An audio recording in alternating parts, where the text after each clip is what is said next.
Hey guys, welcome to solving quadratic absolute value equations. We're also going to graph them as well.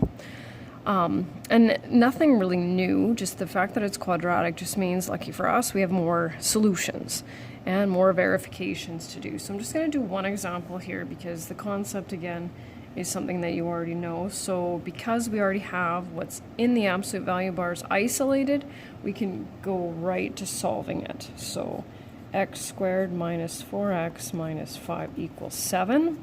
Once we finish that, we'll also do x squared minus 4x minus 5 equals negative 7. So first thing we do is make it equal to 0. And then now we have to go back to the pink unit and determine, okay, how are we going to solve this? So my suggestion to you would be to always see if it's factorable because that's the easiest method. And since it is, we're going to go with that. Okay, x equals 6, and x equals negative 2. Okay, and now we'll do the other one.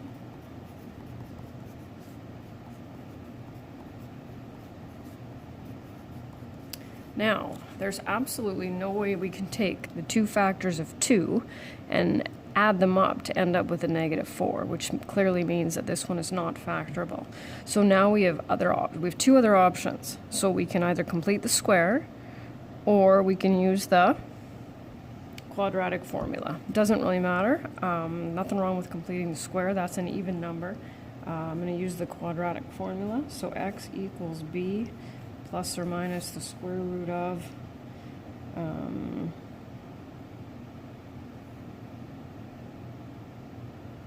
b squared minus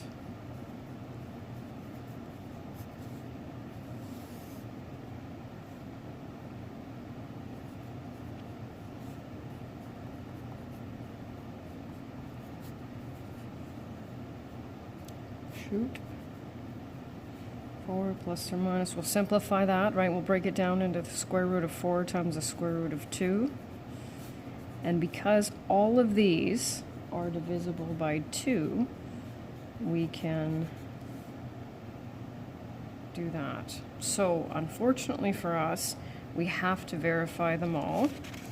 So, and it's really not that one. I'm just going to flip it over that way, otherwise I can't make it work. So, because this is again where we can end up with extraneous roots. 6 squared, looks like a 16. I was trying to make those a little bit bigger.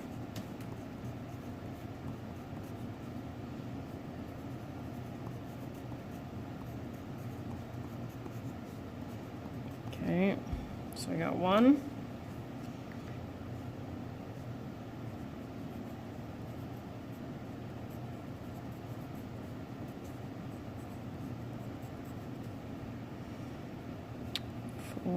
Plus 8 minus, we got 2. Of course, I did the easiest 2 first, right? Actually, and the ones with the radicals are really not that bad. Just saying. 2 plus root 2 squared takes us back to the salmon unit. But I have to say, when I first did this one, I remember thinking, well, there's no way these ones are going to work out because there's no way that's going to be equal to 7, right? Can you see? Oh, there we go. And it is. So basically we have to FOIL this, right? So 2 times 2 is 4. 2 times root 2 is 2 root 2. We have 2 of those, so we double it. And then root 2 times root 2 is the square root of 4, which is 2, right? And then we distribute. Okay. Yep, just barely see that. So we have a 4 root 2 minus a 4 root 2, so they cancel. 4 plus 2 is 6, minus 8 is negative 2, minus 5 is negative 7. I know I was a little bit shocked too, not so much anymore, but there it is. And then the last one, 2 minus root 2 squared. Shoot. There we go.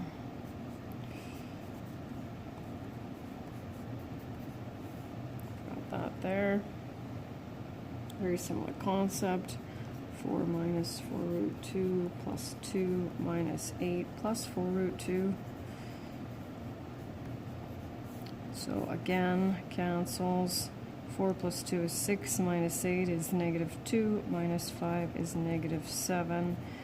And there we go. So of course our solution set of a 6, a negative 2, 2 plus root 2, and a 2 minus root 2.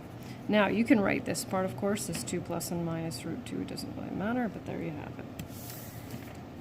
And so it's going to be a little tricky. I am going to fold this because when I have them like this, it's very, very difficult for me to slide because I run into my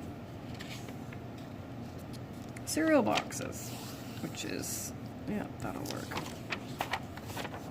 So we'll just give that a try here. So I want to focus again, and this is kind of going back to that whole, when we graph the absolute value function of a linear equation. I'm just grabbing an extra color here. I don't think I'll need that. So what I'm going to do here, I'm going to give you a hand, of course, is do this one, 0.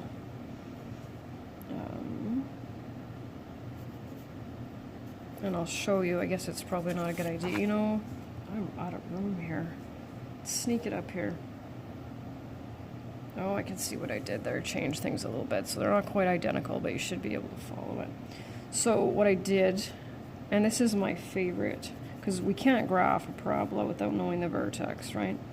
So I like to complete the square. I like to convert it to vertex graphing form if I can, which I can, all right? So there's that one. So there's my vertex, right? 3 and negative 4, that's how I got that. And then of course we just do our substitution. So I'm not gonna waste time on that because you guys already know how to do that, okay?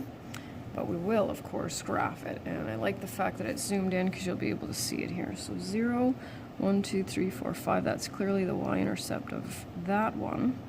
1 and 0, 2, 3, 1, 2, 3, there we go. And 1, 2, 3, 4, 5, 6, 1, 2, 3, 4, 5. Here we go. Okay, so there we go. And we always want to draw it like that. So what do we know about absolute value functions? We know that we cannot have negative y coordinates, right? Because the concept of absolute value is distance. Okay, so we can keep this one, we can keep this one. This negative 4 will become a positive 4. Okay, there we go. And you don't, to my knowledge, I can't remember if you need 2 colors. If you have them, I think it looks nicer.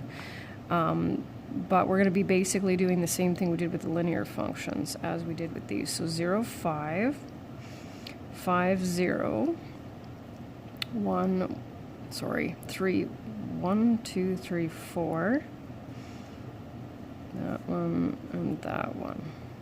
So this is going to be definitely a little interesting looking, and I chose red hoping that you could see it. So I kind of call it the inverted, kind of weird looking W is what it is. So the red function is what we're interested in, right? It's kind of our W function there. And we know that, right? So anything that's below the x-axis will be mirrored, right? In the first, second quadrants. That's just the way that it goes. So I'm going to be going back and forth, but that's okay. I think you can handle it, right? So vertex, and this is always of the absolute value function here. So we're going to focus on the red. I'm going to call it the red W. So the vertex is 3 and 4. We're not using the vertex of the original, but I found students did a lot better with it when they had the original parabola as well. We know that our domain is always x is an element of real numbers. Okay, let's look at our, let's see, I'm going to go range, coordinates, and then I'll come back to it. Okay, so range, here's all of the y coordinates of all of the points on that red W have to be, they can start, we can clearly see we have a couple of zeros, but we know they can't be negative, right?